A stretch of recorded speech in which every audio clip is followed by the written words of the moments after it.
And that's what the Creator Fellowship aims to do, right? So, what is that all about? What is the process for getting a fellowship? And what are some of the examples, or an example that you could draw from that you've actually executed this model on? Yeah. So yeah, I'm a real believer in these sort of innovative funding models for the creator economy, and I think there's a range of them that are going to be very interesting that are explicitly not venture capital. Venture capital is great for what it's great for, but what it's great for is taking companies that have a very small chance of creating a whole lot of economic value and pouring money into them and having one in 10 work and the other nine blow up. And that's not a model that's going to work for individual people trying to build a lifestyle in the creator economy. They don't have 9 lives to spare. And so, I think there are these other funding models that are going to become really important for the creator economy to take off. There's a woman named Carlota Perez who has written about the different phases of technological revolutions. And she talks about this sort of S curve. And if you look at, she provides historical examples from the kind of industrial revolution and the age of oil and automobiles and electricity and trains. And all these things have this S curve where there's a big explosion at the beginning and you need funding models that look a lot like venture capital. And then at some point, it goes from being a technology that's new and exciting to something that is pervasive, is everywhere in the economy. And when technology makes that transition, you need different kinds of funding models. You don't need the venture capital as much. What you need is production capital, things that can help the sustaining innovation, as these new technologies are deployed to the whole economy.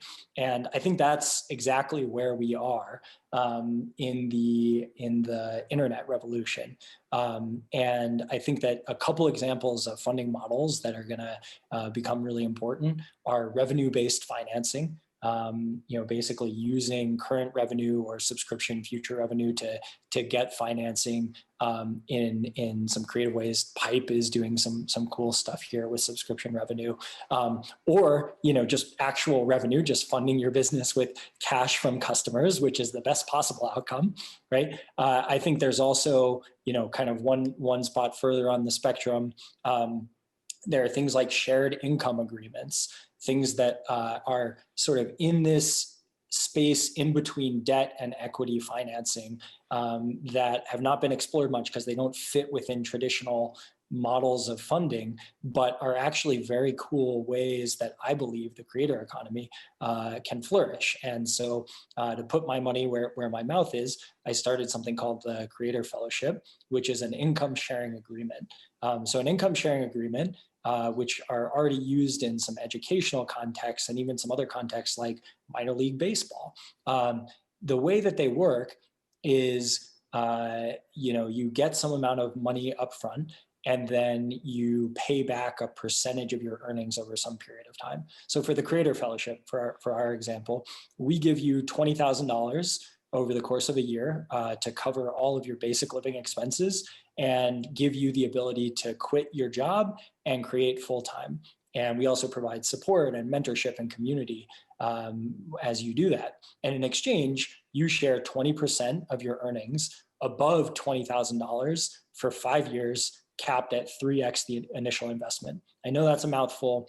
All of those components are in place to protect the creator, to make sure that the creator is making enough money on their own before they start paying back, and that the ISA payback is capped both in terms of time and in terms of the total amount of the payback.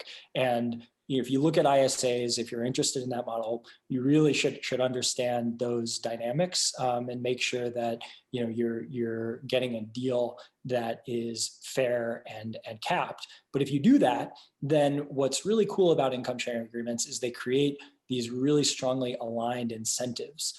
They make it so that the person investing in you only makes money if you make money. And if you don't make money, then you get to walk away debt free.